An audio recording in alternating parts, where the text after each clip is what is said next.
A very beautiful good morning to class 10 biology student. Today we are going to discuss the next topic.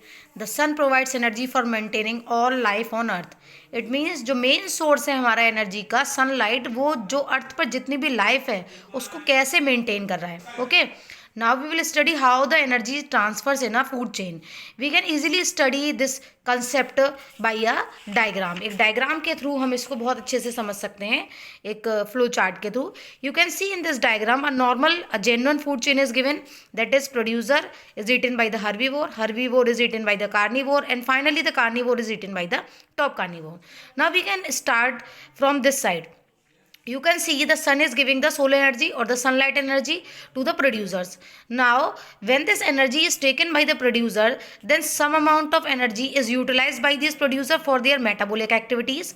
Some amount of energy is released in the environment in the form of heat, and when they become die, some amount of energy is also given to the decomposers for their activities. Now the amount of energy, some amount of energy which is remained in its body is given, its some part is given to the herbivore. ठीक है, producer ने जो sunlight energy ली उसका कुछ part heat की form में environment में release कर दिया, कुछ पार्ट अपनी मेटाबॉलिक एक्टिविटीज़ में यूज़ किया, कुछ पार्ट जो है वो डिकम्पोजर्स को दिया, और बाकी जो उसके पास बची है उसका कुछ पार्ट जो हम आगे पढ़ेंगे कितना ट्रांसफ़र होता है किसको दिया, हर्बीवोर को. सेम पैटर्न हर्बीवोर ने यूज़ किया. इसके बाद जो एनर्जी आई प्रोड्यूसर से, इसने अपनी मेटाबॉलिक एक्टिविटीज़ के लिए यूज़ करी, released as heat, okay, given to the decomposers, and some amount of energy is given to the carnivore, and the same pattern is shown by the carnivore and the top carnivore. You can see all of these organisms given some extent of energy to the decomposers for their functioning, as well as all they are releasing the energy in the form of heat, that is known as community heat. So by this diagram we can conclude these 4 points. हम 4 points से conclusion निकाल सकते हैं कि कैसे energy transfer होती है इस ecosystem में. That energy is not created in the ecosystem. As you all know that energy is neither created nor destroyed. So it is only converted from one form to another. And you can see in the diagram, sunlight energy is coming from the sun, it is given to the producer, then it is changed into the chemical form, then it is transferred to the next level, to the next level. तो एक form से दूसरी form में change हो रही है, एक से दूसरी जगह जा रही है, डिस्ट्रॉय नहीं हो रही है. ठीक है. Okay, now the next point is there is a continuous transfer of energy from one tropic level to another. जो एनर्जी है वो एक यूनिडायरेक्शनल वे में ट्रांसफ़र हो रही है. मतलब जैसे अगर नॉर्मल फूड चेन देखें तो प्लांट से डियर के पास जाएगी, डियर से लाइन के पास जाएगी, बैकफ्लो नहीं है एनर्जी का, एक ही फॉर्म में आगे ट्रांसफ़र हो रही है. ठीक है, हर एक ट्रॉपिक लेवल पर कुछ अमाउंट में एनर्जी ऑर्गेनिज्म अपने लिए भी यूटिलाइज कर रहे हैं for conducting their metabolic activities, like for the growth, for the respiration purposes, and for other internal activities. Okay, some amount of energy at each tropic level is utilized for the functioning of decomposers. मैंने भी diagram में बताया था, decomposers के पास भी जा रही है कुछ एनर्जी, है ना. और जो है कुछ अमाउंट में एनर्जी जो है वो हीट की फॉर्म में एनवायरनमेंट में भी रिलीज होती है और वो अनयूटिलाइज रह जाती है, and this unutilise heat is known as community heat. इसको हम क्या नाम देते हैं बेटा, community heat. Now the next topic is flow of material in ecosystem is cyclic, but the flow of energy is unidirectional. जो मटीरियल्स का flow है, मतलब जो मिनरल्स हैं, है ना, वो साइक्लिक वे में ट्रांसफर हो रहे हैं, लेकिन जो एनर्जी है वो यूनिडायरेक्शनली ट्रांसफर हो रही है.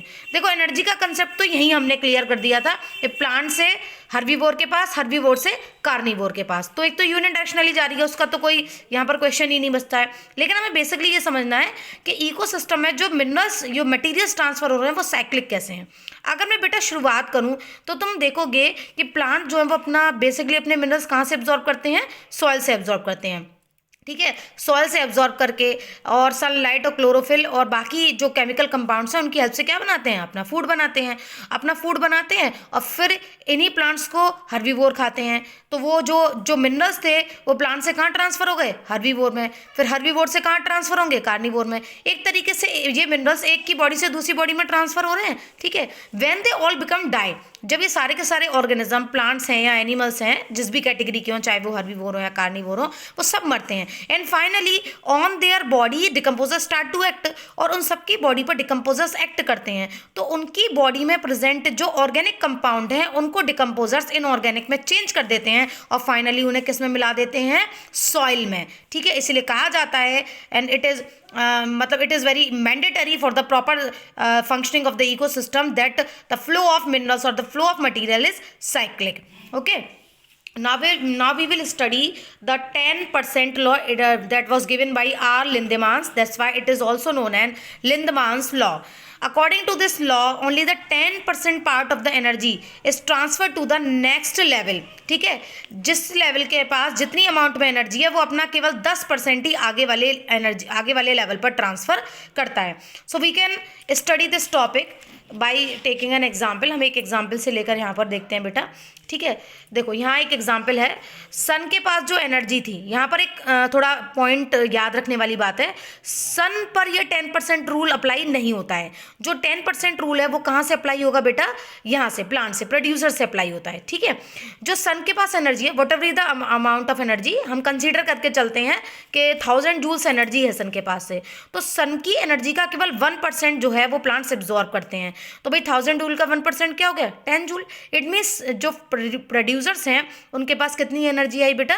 10 जूल्स एनर्जी आई. ठीक है, अब ये जो 10 जूल एनर्जी है यहाँ से शुरू होगा आपका 10% रूल. 10 जूल एनर्जी जो है उसका केवल 10% पार्ट ही ये प्लांट्स किसको देंगे बेटा?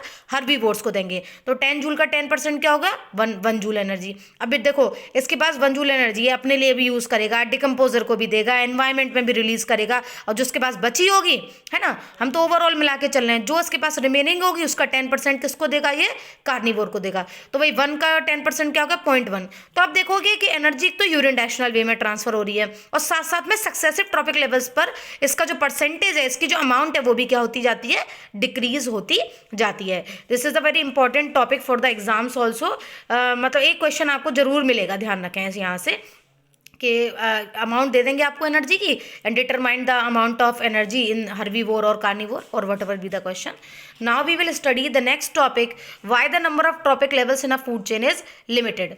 कोई भी जो फूड चेन है उसमें ट्रॉपिक लेवल्स लिमिटेड क्यों होने चाहिए? अभी देखो हमने ये फूड चेन पढ़ी, आप इसको इसी से एग्जांपल लगा सकते हो कि जो आपका टॉप कार्निवोर है ना, उसके पास कितनी कम एनर्जी रहेगी? 0.1 जूल एनर्जी रहेगी केवल, है ना. अभी मान के चलो यहाँ पर मैं 2 लेवल और बढ़ा दूँ, है ना, इस फूड चेन को कंसीडर ही ना करूँ, मैं एक वो वाली ग्रासलैंड वाली फूड चेन ले लूँ, जो कैसे चलती है हमारी, कि ग्रास हो गया, ग्रास को ग्रासहोपर खा रहा है, ग्रासहोपर को फ्रॉग खाता है, फ्रॉग को स्नेक खाता है, स्नेक को हॉक खाता है. अब सोचो अगर 2 लेवल और बढ़ा दूँ तो अगले लेवल पर क्या जाएगी? 0.01. फिर अगले लेवल पर क्या जाएगी? 0.001.